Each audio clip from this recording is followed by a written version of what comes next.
Tayyib, insyaallah akan kita mulai kajian kita pada malam hari ini. Semoga Allah berikan taufik dan kemudahan. Bismillahirrahmanirrahim. Assalamualaikum warahmatullahi wabarakatuh. Alhamdulillah.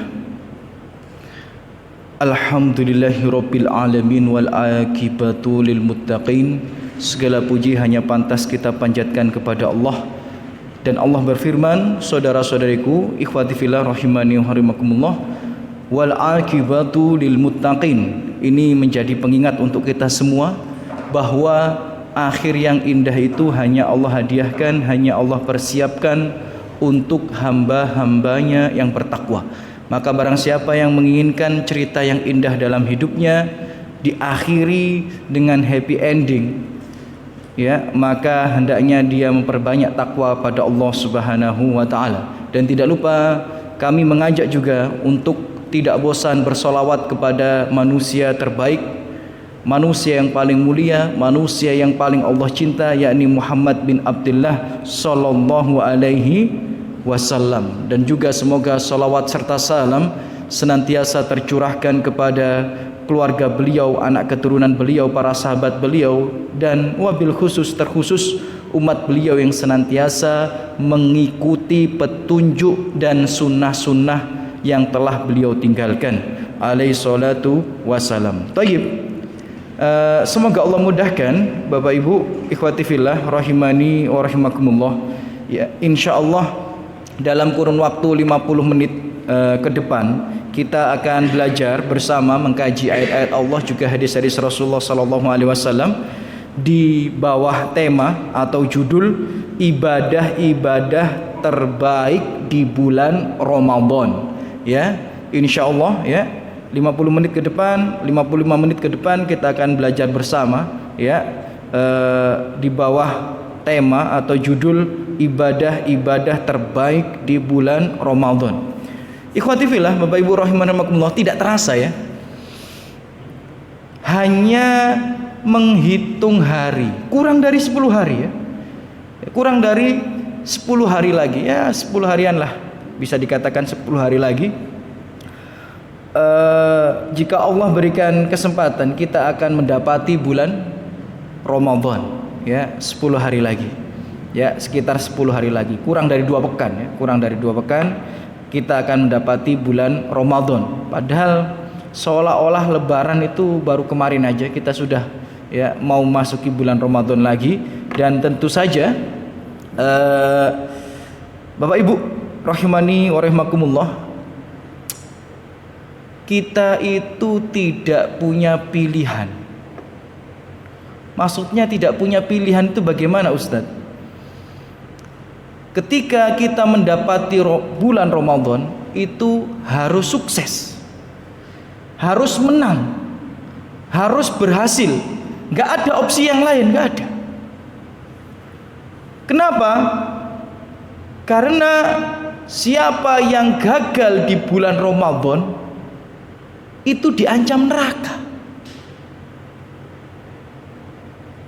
Jadi nggak ada pilihan yang lain, kita harus sukses, kita harus menang, kita harus berhasil di bulan Ramadan. Karena jika kita gagal di bulan Ramadan, kita akan diancam neraka oleh Allah Subhanahu wa taala. Dan itu hadisnya sahih Bapak Ibu. Ya, hadisnya sahih. Ya. Dalam sahih Ibnu Hibban, ya.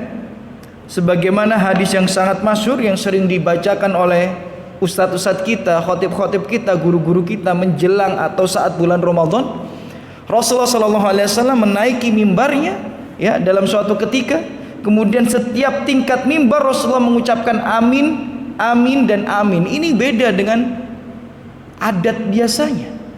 Jangan-jangan ada pensyariatan baru. Maka para sahabat bertanya, apakah ada pensyariatan baru? Ternyata enggak. Ya.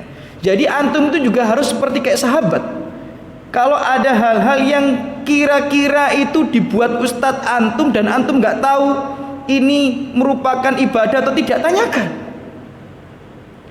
Sahabat saja yang berbuat nabi masih ditanya, apalagi ustadz antum, apalagi guru antum.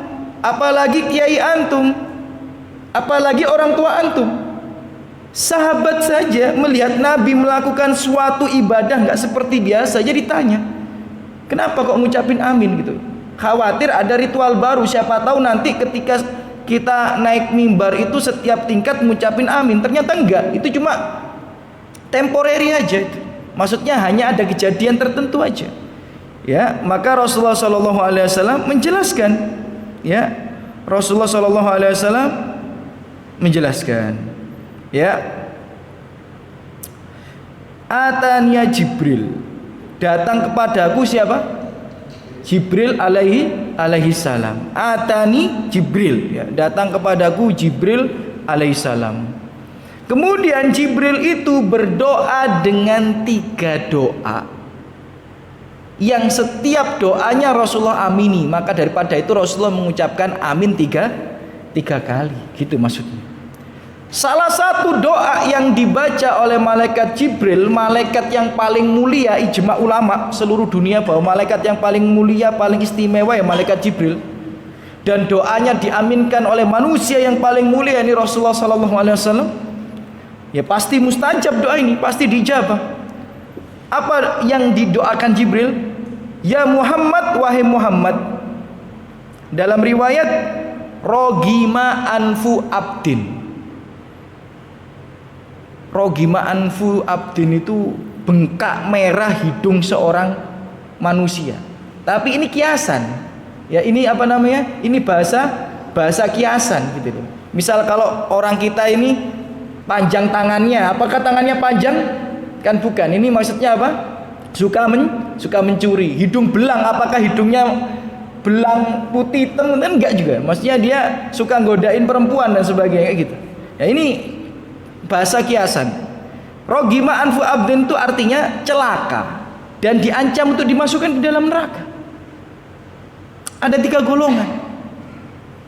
Siapa? Man adroka Ramadan, golongan yang pertama ya. Siapa yang mendapati bulan Ramadan, melewatinya, falam yufarlahu fa'abadahullah.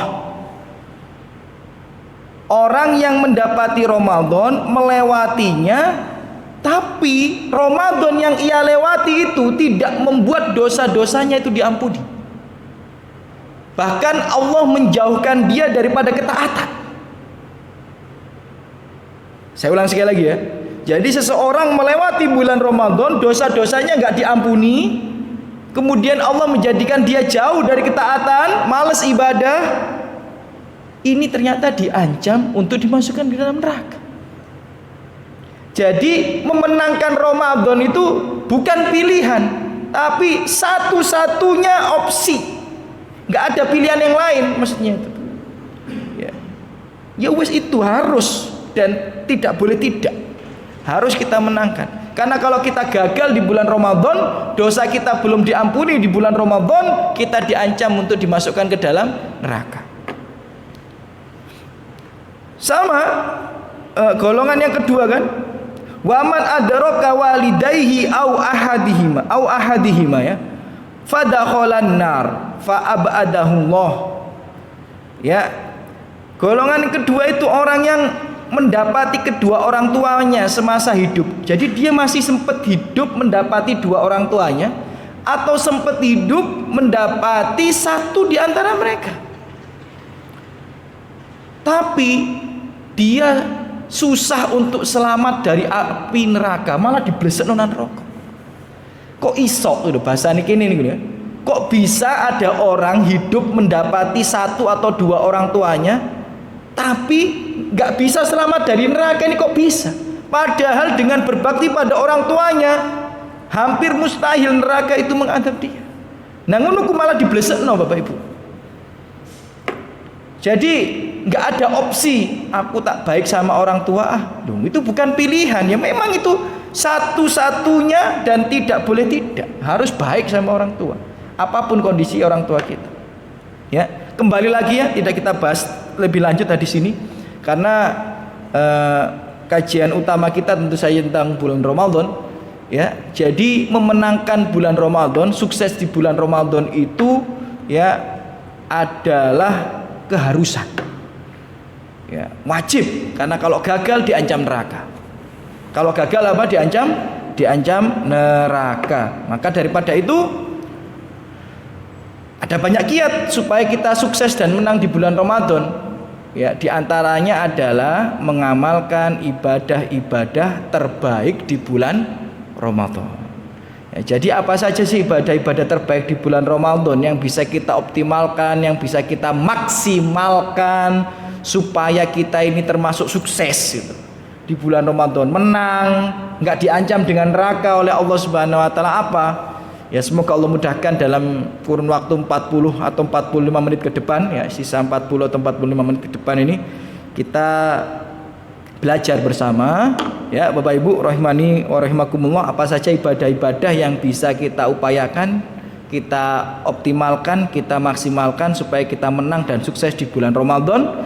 Dan kita tentu saja memohon kepada Allah memberikan taufik pada kita agar dimudahkan daripadanya. Ibadah yang pertama, Bapak Ibu rahimani wa rahimakumullah, yang paling bisa kita optimalkan dan maksimalkan supaya menang di bulan Ramadan apa? Ya,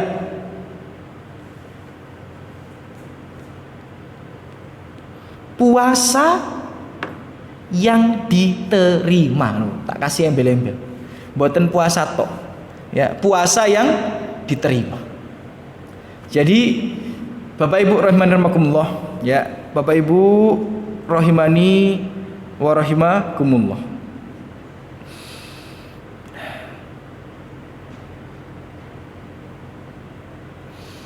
Puasa itu Bapak Ibu memiliki kedudukan yang sangat-sangat agung di sisi Allah. Puasa. Tapi terkadang kebanyakan kaum muslimin itu meremehkan gitu. Padahal puasa ini kedudukannya sangat luar biasa. Dalam banyak hadis, ya ini yang saya maksud puasa Ramadan ya. Ya, dalam banyak hadis dikatakan, ya yang maknanya hampir sama itu. Amalan Ibnu Adam itu kata Allah Subhanahu wa taala dalam hadis qudsi itu dilipat gandakan, ya. Bapak Ibu rahimani rahimakumullah, ya. Dilipat gandakan bisa sampai 10 sampai 700 kali lipat, ya, dalam sebuah hadis, ya. Jadi Bapak Ibu rahimakumullah, amalan Ibnu Adam itu dilipat gandakan 10 sampai 700 kali lipat, ya. Kemudian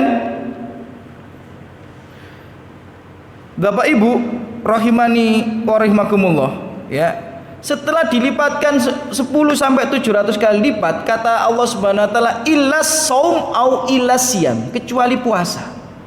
Fa innahu li wa ana ajzibihi, karena puasa itu milikku dan akulah yang akan membalasnya. Nah, kita coba memahami hadis sesuai dengan penjelasan para ulama.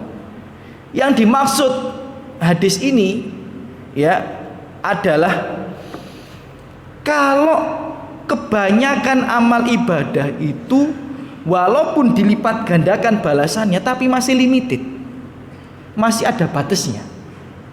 Saya kasih contoh, sholat di Masjidil Haram dengan sholat di Masjid Mujahidin itu kalau dibandingkan di Masjidil Haram itu 100.000 kali lipat.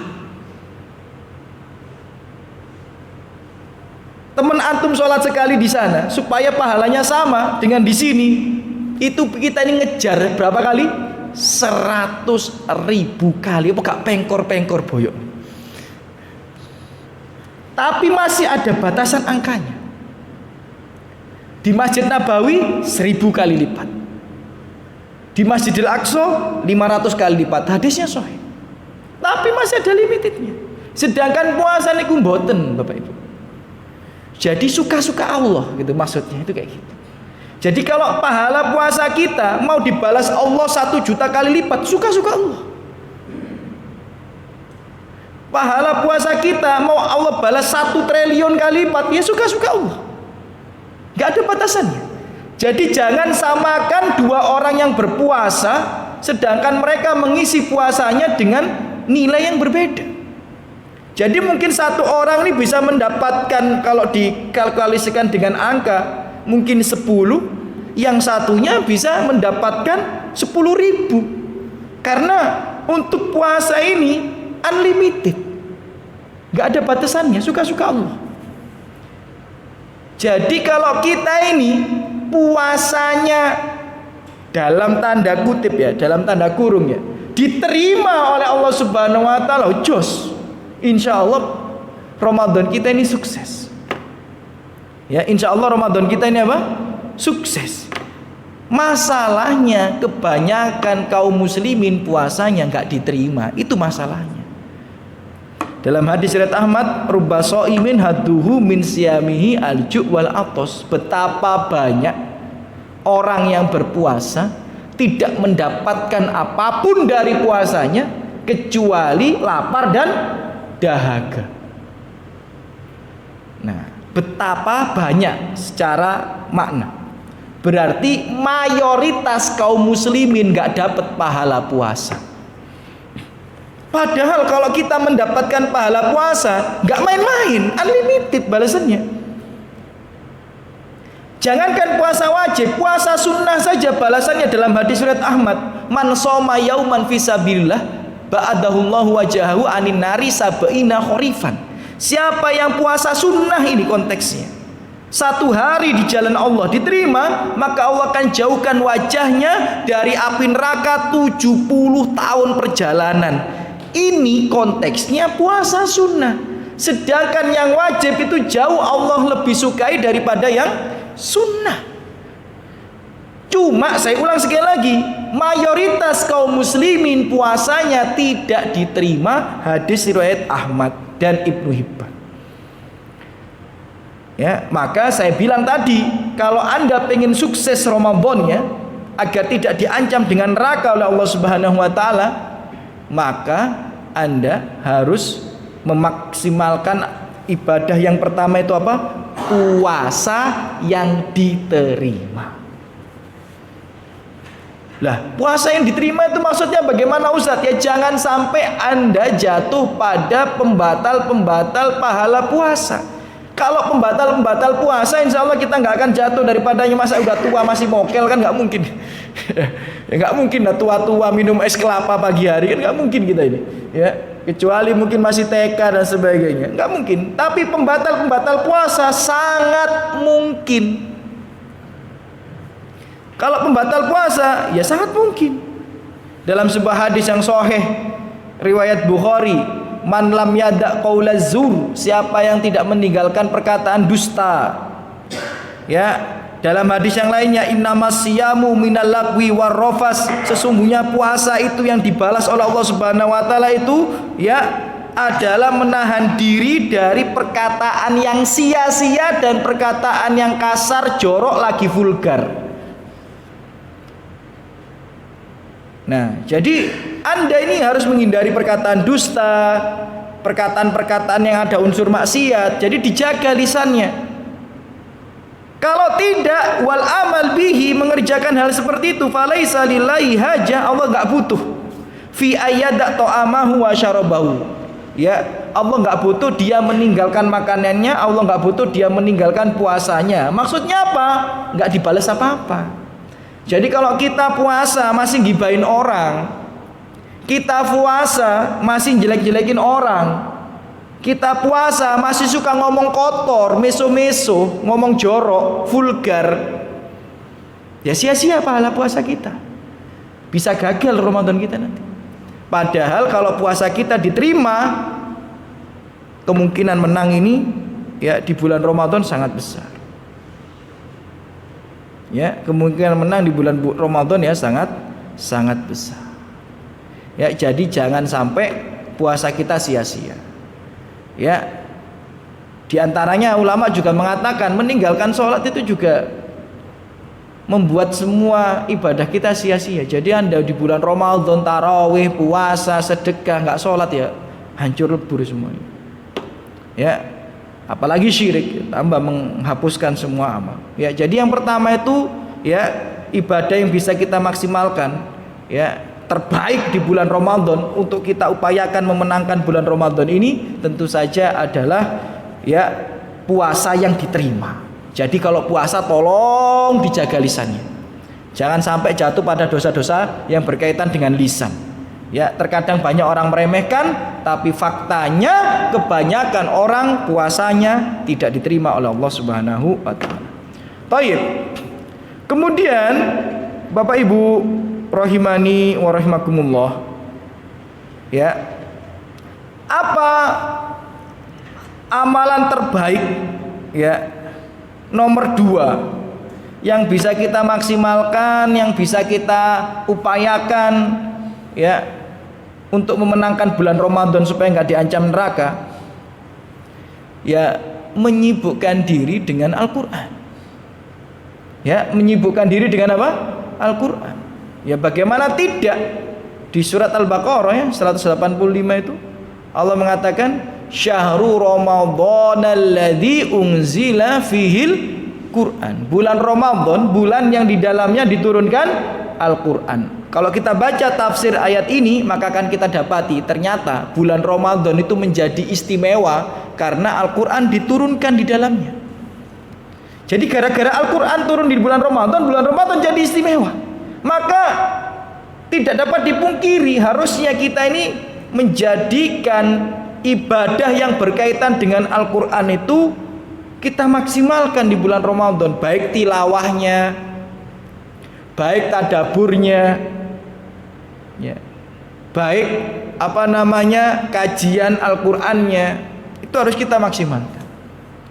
Imam Malik niku, Bapak Ibu, kalau buka majelis hadis, ya, itu ujungnya itu sampai mboten kelihatan, saking rame ya. Lah ngoten niku lho, masuk bulan Ramadan tutup, fokus Al-Quran. Pada logika berpikir kita kan eman, ya, kajian hadis sampai ujungnya mboten kelihatan, ya kan, ribuan orang yang hadir. Tapi masuk bulan Ramadan tutup, break dulu, fokus Al-Quran, fokus tadabur, fokus tilawah. Jadi ada waktunya tilawah, ada waktunya tadabur makna dan tafsirnya. Itu Imam Malik. Imam Syafi'i di bulan Ramadan menghatamkan Al-Quran 60 kali dalam satu bulan. Jadi sehari berapa? 2 kali. Kita sehari 2 juz, syukur, sujud syukur, alhamdulillah. Ya, sehari 2 juz sujud syukur, alhamdulillah. Ya, Imam Syafi'i berapa? Sehari 2 kali khatam, bukan 2 juz, 2 kali khatam. Ya, Sufyan Ats-Tsauri dan lain sebagainya, ya, dalam riwayat 1 bulan 30 kali khatam. Berarti sehari berapa? Sekali. Beberapa ulama yang lainnya minimal 3 hari sekali. Kalau masuk bulan apa? Ramadan. 3 hari sekali berarti 1 hari berapa minimal? 10 juz. Nah terus bagaimana kita? Ya jika kita tidak bisa mengejar mereka, paling tidak kita juga punya target lah. Jangan sampai 1 bulan satu kali khatam aja nggak mampu gitu ya. Ya, usahakanlah. Padahal seandainya kita mau pasti bisa, pasti bisa. Karena hitungannya itu setiap sholat saja kita luangkan waktu 5 menit itu sudah dapat paling tidak 2-3 halaman. Ya. Apalagi kalau setelah sholat subuh misal, atau sebelum tidur setelah sholat taraweh, wah cepet 1 juz pasti bisa. Jadi kalau nggak bisa langsung sekali duduk, dicicil mawon, betul pasti bisa. Dan itu ittibaan mengikuti sunnah Rasulullah SAW. Dalam hadis yang sahih, Bapak Ibu, ya, saya bacakan hadisnya ini. Hadisnya diriwayatkan oleh Imam Bukhari, ya, dikatakan wa kana Jibril. Dulu Jibril itu yalqahu kulla lailatin, menemui Rasulullah SAW setiap malam, fi Ramadan, pada bulan Ramadan. Ya, hatta yansalih ya'rid alaihi Nabi sallallahu alaihi wasallam Quran. Ya. Sampai apa ya? Nabi itu istirahat. Maksudnya istirahat apa? Berarti kan Jibril ngajari Nabi sampai Nabi pegel-pegel bahasanya gitu ya. Sampai berbaring agak senderan, sampai berbaring agak senderan. Itu menunjukkan muroja Al-Quran bareng Jibril nih sebentar atau lama? Lama. Sekelas Nabi aja sampai ngajinya sender-senderan gitu. Kalau kita kan 5 menit 10 menit udah senderan ya. Ini Nabi nih sampai senderan sama malaikat Jibril itu. Kenapa? Saking capeknya. Dan itu setiap malam di bulan Ramadan. Dan lebih intens lagi di 10 malam terakhir. Nah, jadi kalau kita mengikuti Nabi ya harus kita sibukkan diri kita dengan Al-Quran. Kita sibukkan diri kita dengan Al-Quran, baik tilawahnya maupun tadaburnya. Ya, baik tilawahnya maupun tadaburnya. Ya, jadi sibukkan diri kita, menyibukkan diri dengan Al-Quranil Karim. Ya, karena memang bulan Ramadan ini syahrul Quran, bulannya Al-Quran. Ya, sampai-sampai malam Lailatul Qadar itu menjadi istimewa, lebih baik loh ini ya. Khairum itu lebih baik min alfi syahr, daripada 1000 bulan, karena pada malam itu diturunkan Al-Quran. Kalau dikatakan lebih baik dari 1000 bulan berarti bukan 1000 bulan, ya lebih dari 1000 bulan, gak tahu berapa, Allahu a'lam. Sampai ulama tafsirnya menjelaskan tidak tahu konkretnya berapa, yang penting lebih baik daripada 1000 bulan. Kenapa? Karena Al-Quran diturunkan di dalamnya. Maka maksimalkan Ramadan itu dengan Al-Quranil Karim. Ya, barang siapa terhalang dari Al-Quran di bulan Ramadan, ketahuilah dia sungguh-sungguh terhalang dari banyak sekali kebaikan. Ya, terhalang dari banyak sekali kebaikan. Di luar Ramadan saja kalau kita ini terhalang dari Al-Quran, kita ini termasuk orang yang buruk. Betapa tidak, Al-Quran itu satu hurufnya dibaca dapat berapa? 10. Man qara'a harfan min kitabillah falahu bihasana wal hasana bi asri amsalihah. Siapa yang membaca huruf di dalam Al-Quran akan dapat pahala, dan pahala itu akan dilipat gandakan berapa? 10. Nah, kalau satu halaman berapa huruf? Itu di luar Ramadan. Kalau di dalam Ramadan lebih utama lagi gitu ya. Itu yang nomor 2, yakni menyibukkan diri dengan Al-Quran, baik tilawahnya maupun tadaburnya. Kemudian yang nomor 3, Bapak Ibu rahimani wa rahimakumullah, ya, yang utama, tapi nomor 3 ini agak susah ini.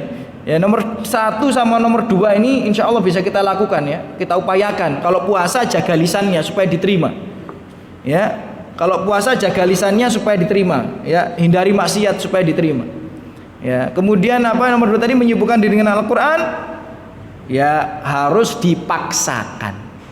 Ibadah itu memang konsepnya harus apa? Dipaksakan. Sebagaimana kata para ulama, jika Anda tidak memaksakan kebaikan, maka sampai mati Anda tidak akan sampai pada kebaikan. Jadi jika kita ini tidak memaksakan suatu kebaikan, sampai mati nggak akan sampai pada kebaikan itu. Kita ini kok bisa gampang sholat berjamaah? Ya karena dulu awal-awal hijrah dipaksakan. Kalau nggak dipaksakan wangil. Tapi kalau sudah dipaksakan jadi mudah.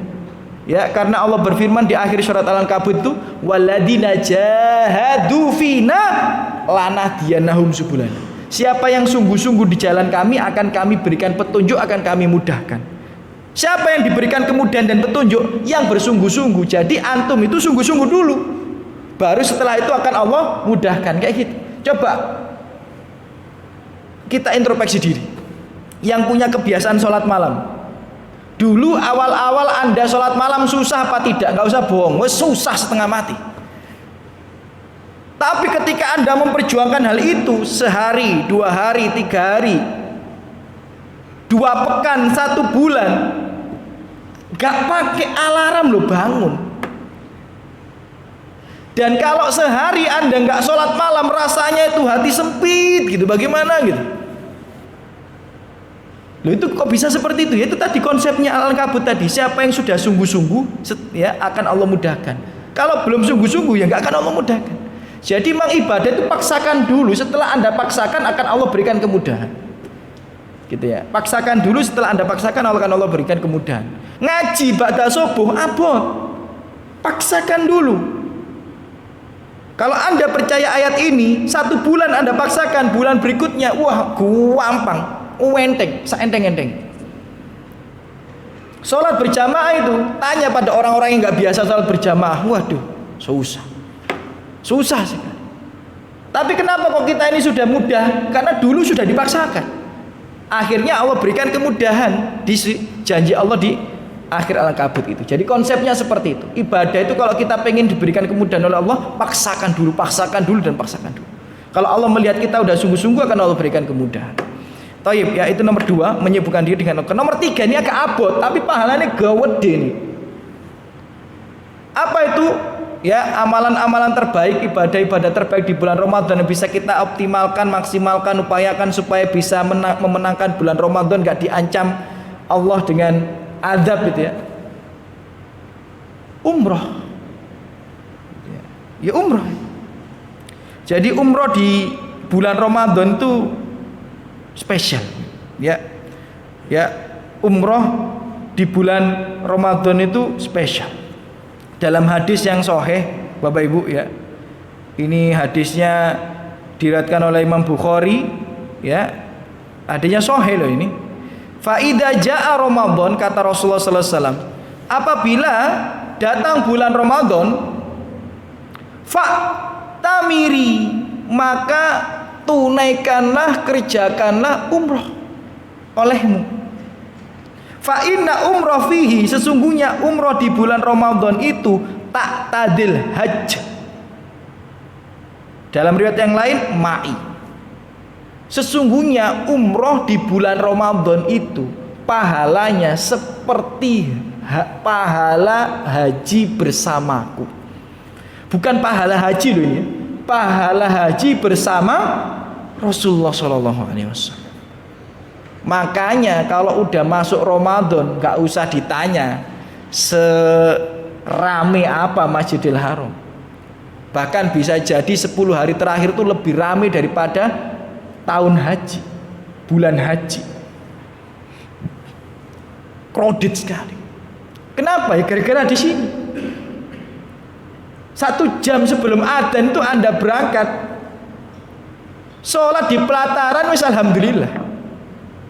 1 jam sebelum berangkat itu Anda berangkat, sholat di pelataran, wis alhamdulillah.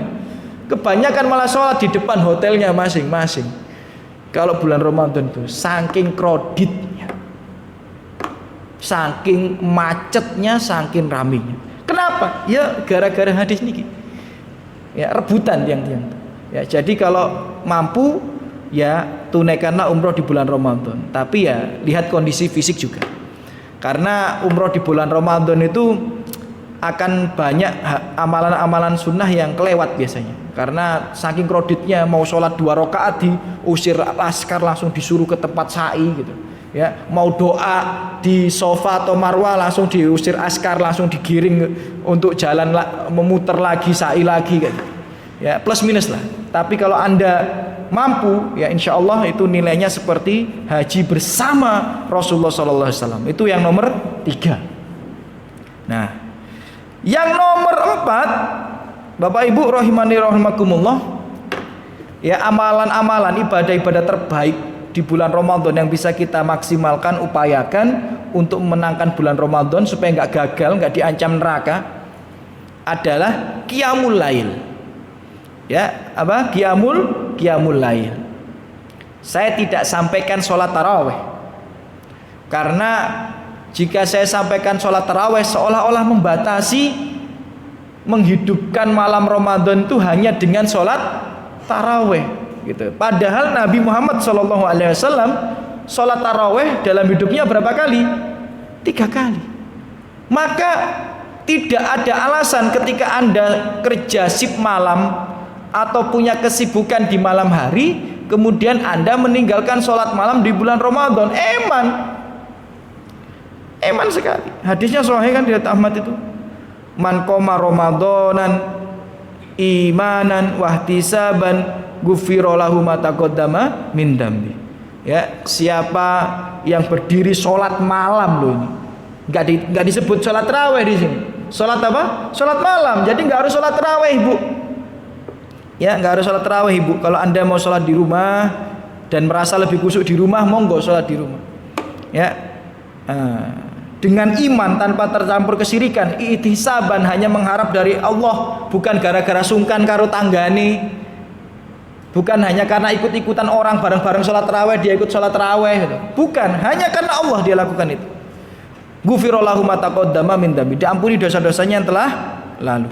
Ya, diampuni dosa-dosanya yang telah lalu. Bahkan dalam hadis yang sahih lagi, Bapak Ibu rahimanirahmakumullah, saking utamanya sholat tarawih niki, Bapak Ibu, atau sholat malam niki qiyamul lail di bulan Ramadan, dalam hadis riwayat Bukhari nih dari Aisyah, qalat kana Rasulullah sallallahu alaihi wasallam idza dakhala al-asri ya laili wa aiqadu ahlahu wa syaddal mizar.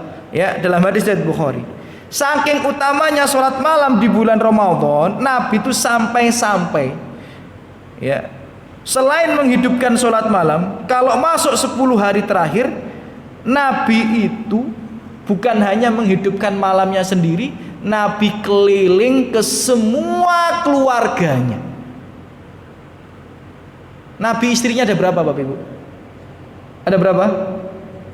Pas hidup ini, pas hidup ya. Kalau total kan 11 ya. Ya. Tapi waktu hidup itu kan berapa? 9 ya.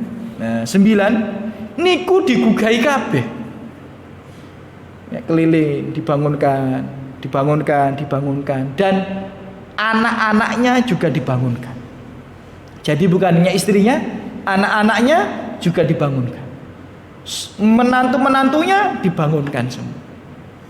Saking utamanya sholat malam.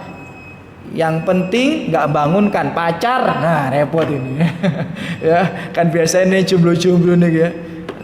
Assalamualaikum Mufti, udah bangun belum? Jangan lupa tahajudnya ya. Astagfirullahaladzim. Ya enggak ya. Ya, bangunkan keluarga. Ya ibu di bano turu ngorok, bapak di bano turu ngorok, ya kan? Yang lainnya dibangun, astagfirullahaladzim. Enggak ya. Sholat malam dan sholat malam itu sangat utama sekali di bulan Ramadan. Apalagi di 10 malam hari terakhir. Ya, di 10 malam hari terakhir. Ya, sampai-sampai Rasulullah itu kalau malam hari di 10 malam hari terakhir sudah enggak nyentuh istrinya. Mohon maaf, sudah enggak berhubungan intim. Jadi pas 10 malam hari terakhir itu posone mboten hanya di siang hari ya. Siang hari puasa, malamnya juga puasa juga gitu. Nabi itu kalau 10 malam hari terakhir gitu ya. Ya, jadi pagi sampai sore puasa, malamnya juga puasa, fokus ibadah ya. Salat ngaji, zikir, doa gitu. Ya. Terutama yang paling utama salat ya. Kemudian yang nomor 5, Bapak Ibu rahimani wa rahimakumullah, ya, ibadah-ibadah terbaik yang bisa kita lakukan di bulan Ramadan, ya, nomor 5 adalah memperbanyak sedekah. Ya, memperbanyak sedekah. Hadisnya sahih, bahkan ini hadis riwayat Bukhari dan Muslim, ya kan? Karena Nabi sallallahu alaihi wasallam ya wadan nasi bil khair. Nabi itu, Bapak Ibu, kata Ibnu Abbas niki sepupunya Nabi. Nabi itu adalah cerminan pribadi manusia yang paling dermawan. Kata siapa? Ibnu Abbas. Bagaimana tidak, yang sering saya sampaikan ke jenengan tuh, dalam riwayat Nabi ini baru dikasih pakaian baru, kemudian ada sahabat yang lihat terus pakaiannya, kayak penglihatan yang takjub gitu ya. Oh, pakaiannya kok bagus ya. Ditanya, kamu pengen gitu? Naam ya Rasulullah. Dikasih. Padahal dia baru dibeliin sahabat baru pulang dari luar negeri dagang, bawa pakaian terbaik dikasihkan Nabi, dipakai Nabi, dilihat sahabat yang lain kepingin gitu, dengan pandangan yang kepingin gitu. Kamu pingin, naam, dilepas, dikasihkan. Coba kalau misal ya saudara antum pulang umroh, belikan antum gamis yang bagus misal, ya jubah yang bagus, beliin gamis ibu yang bagus kan, ya misal yang 700.000 atau 800.000 nih ya. Nah, kemudian dilihatin sama temen antum. Kenapa bagus ya? Oh, bagus. Pengen dah? Iya. Ya tuku dhewe. Ya, bedane kene ambek Nabi ngono ya. Ya, pengen ya tuku dhewe titip Pak sampean. Kan kita gitu. Pengen ya, monggo titip Pak, tak titipno ngono. Ya. Kalau kita gitu, kalau Nabi dilepas dikasihkan. Nabi itu manusia yang paling dermawan. Nah, sudah paling dermawan kata Ibnu Abbas, wa kana ajwadu ma yakunu fi Ramadan. Sedangkan masuk bulan Ramadan lebih di luar nalar lagi dermawannya. Jadi Nabi itu manusia yang paling dermawan, tapi kalau masuk bulan Ramadan tambah dermawan lagi. Maka nggak bisa dibayangkan kedermawanan Nabi di bulan Ramadan, nggak bisa dibayangkan. Ya. Makanya Nabi itu hidupnya masih miskin walaupun duitnya banyak. Nabi ini Bapak Ibu, jatah ghanimahnya itu loh 1/5. Padahal kaum muslimin itu kalau dapat ghanimah, ya dalam misal kayak perang Hunain, itu bisa sampai 40.000 binatang ternak. 40.000. Ya, ditambah sekian ribu ini, nah, itu semuanya di total itu untuk Nabi berapa? 1/5. Memang itu aturan Allah. Tapi Nabi lo gak sugi-sugi. Bayangkan 40.000 campur kambing, unta, ya kan? Anggap aja kalau 40.000 dibagi 5 berarti ketemu berapa? 8.000 ya. Ketemu 8.000. Anggap aja per hewannya 10 juta. 8.000 per hewannya 10 juta. Berarti 80 miliar, nggih. 80 miliar. Tapi Nabi tidurnya masih beralas pelepah kurma, daun-daun kurma yang dianyam. Rumahnya juga gitu-gitu aja. Antum umroh antum lihat, antum di YouTube antum lihat bagaimana rumah Nabi. Ya. Kenapa ya? Karena Nabi itu dermawan orangnya. Nabi dermawan orangnya. Dan yang paling dermawan di bulan Ramadan. Ya. Ya. Bahkan di bulan Ramadan Nabi itu diumpamakan ya minarihi al-mursalah, seperti angin yang berhembus. Jadi diibaratkan seperti angin yang berhembus. Maksudnya gimana sih Ustaz? Jadi gak mampir belas duite. Paham maksudnya? Ya, jadi angin berhembusan bes gitu. Jadi misal ada rezeki langsung keluar, ada rezeki langsung keluar, ada rezeki langsung keluar. Gak dipertimbangkan sama sekali. Gak mampir belas. Kalau bulan apa? Bulan Ramadan. Kalau kita ini malah dihemat-hemat ngenteni akhir Ramadan supaya iso belanja ambek mudik. Kalau kita kan gitu. Nabi enggak, lost doll. Gitu ya. Abot kan. Ya, cuma kan ya kalau bisa kita niru Nabi, lebih semangat sedekah, infak fisabilillah bulan Ramadan gitulah gitu. Tapi kalau memang untuk seperti Nabi sampai lost doll, sampai mboten direm blas ya ketane ya. Memang belum makomnya gitu ya, belum makomnya. Paling tidak kita mengikuti beliau lebih semangat sedekah di bulan Ramadan. Itu nomor berapa tadi? Nomor 5. Yang nomor 6, tentu saja yang ibadah spesial di bulan Ramadan yang bisa kita maksimalkan adalah iktikaf. Ya. Jangankan Nabi, istri-istrinya yang perempuan saja iktikaf. Istrinya yang perempuan saja itikaf. Ini hadis sahih ini riwayat Bukhari. Ya. Anan Nabi sallallahu alaihi wasallam kana ya'takif al-asr al-awakhir minar Ramadan. Nabi itu ya dulu semasa hidupnya iktikaf 10 hari terakhir di bulan Ramadan. fokus 10 hari terakhir di bulan Ramadan di masjid. Hatta tawaffahullah, sampai Allah mencabut nyawanya, sampai beliau alaihi salatu wassalam meninggal. Summa i'takafa azwajuhu min ba'dihi. Kemudian kebiasaan ini dilanjutkan oleh istri-istrinya. Sampai kapan? Sampai istri-istrinya meninggal dunia. Jadi syariat iktikaf itu enggak hanya ditujukan pada laki-laki, juga pada perempuan. Walaupun lebih utama bagi laki-laki pastinya, karena perempuan kan punya hajat A, B, C dan lain sebagainya. Ya mungkin kalau suaminya iktikaf, istrinya iktikaf, sing umbah-umbah, sing nyiapno mangan, sing nganterno sekolah, ya bingung kabeh akhir. Ya jadi ya fattaqullaha mas tatoktum kan gitu ya. Ya. Kalau di zaman Nabi ku mboten wonten, malah sahur bersama mboten wonten gitu. Ya. Jadi bagaimana? Istrinya pulang masak nyiapin buat Nabi. Ya. Kalau kita ada sahur bersama malah enak, bisa iktikaf bawa istri. Ya. Wis gak gopo. Kalau Nabi itu sahurnya disiapkan, bukanya disiapkan sama istrinya. Kalau kita buka bersama ada, sahur bersama ada, iktikaf gak tahu, ini tambah repot ini. Ya kan? Nabi ya, makan tuh disiapno bojone iktikaf. Kita ini makan disiapkan di KM masjid, gak iktikaf ini repot. Ya walaupun Anda nggak bisa seperti iktikafnya Nabi dan sahabat, ya semampu yang Anda bisa. Paling tidak kalau malam hari di masjid gitu ya. Ya, nginep di masjid dan sebagainya, usahakan ya. Usahakan. Dunia ini buat apa ya? Sementara. Bentar lagi akan kita tinggalkan. Ya, kita butuh bekal yang banyak untuk menghadapi akhirat.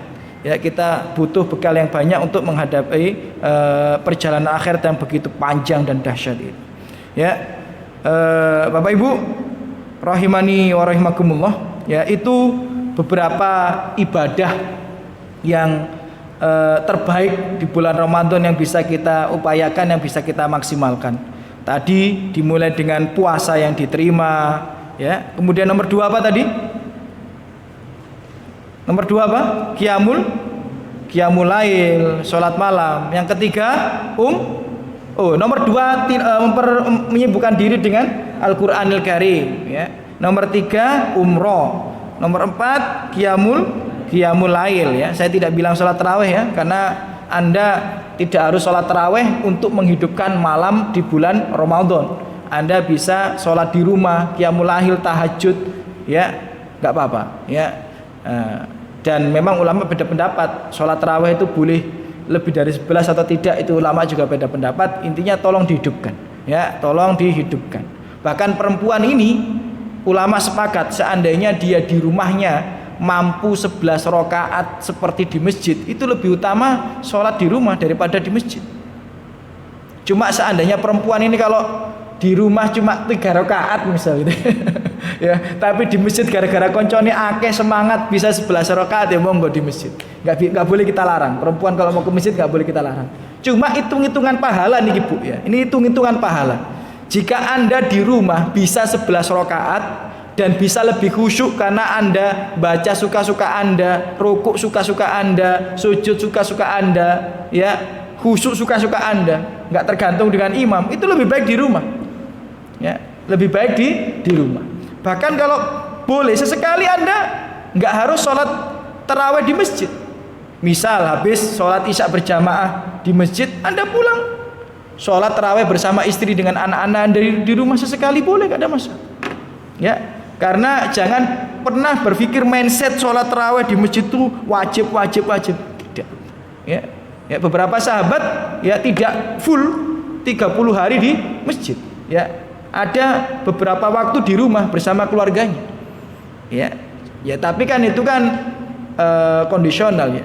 Jadi tergantung kondisinya masing-masing. Ya, antum perhatikan mana yang lebih baik. Ya, ada tadi sholat malam.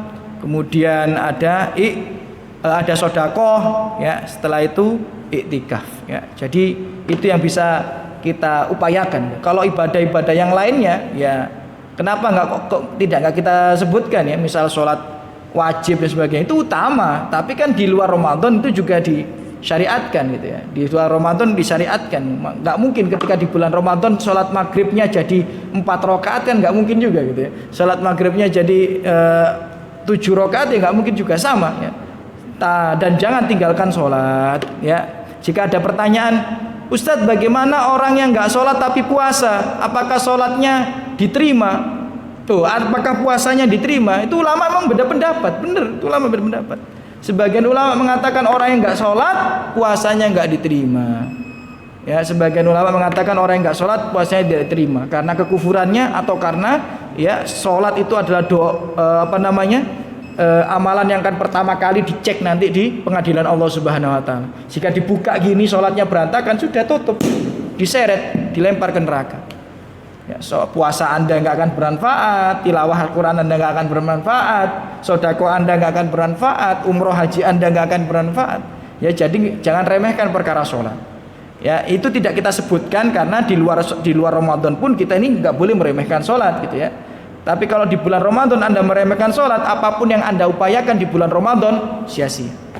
Saya ulang sekali lagi ya, kalau di bulan Ramadan Anda meremehkan sholat, apapun yang Anda upayakan amal soleh di bulan Ramadan sia-sia. Meremehkan sholat itu bukan hanya meninggalkannya, meremehkan sholat itu artinya juga melalaikannya. Anda sholat di akhir waktu atau di luar waktu, Anda meremehkan sholat wajib dengan tidak khusyuk, ya tidak berjamaah di masjid bagi laki-laki padahal nggak ada udzur dan sebagainya, nggak ada kesibukan, ya rusak pahala Ramadan Anda, rusak.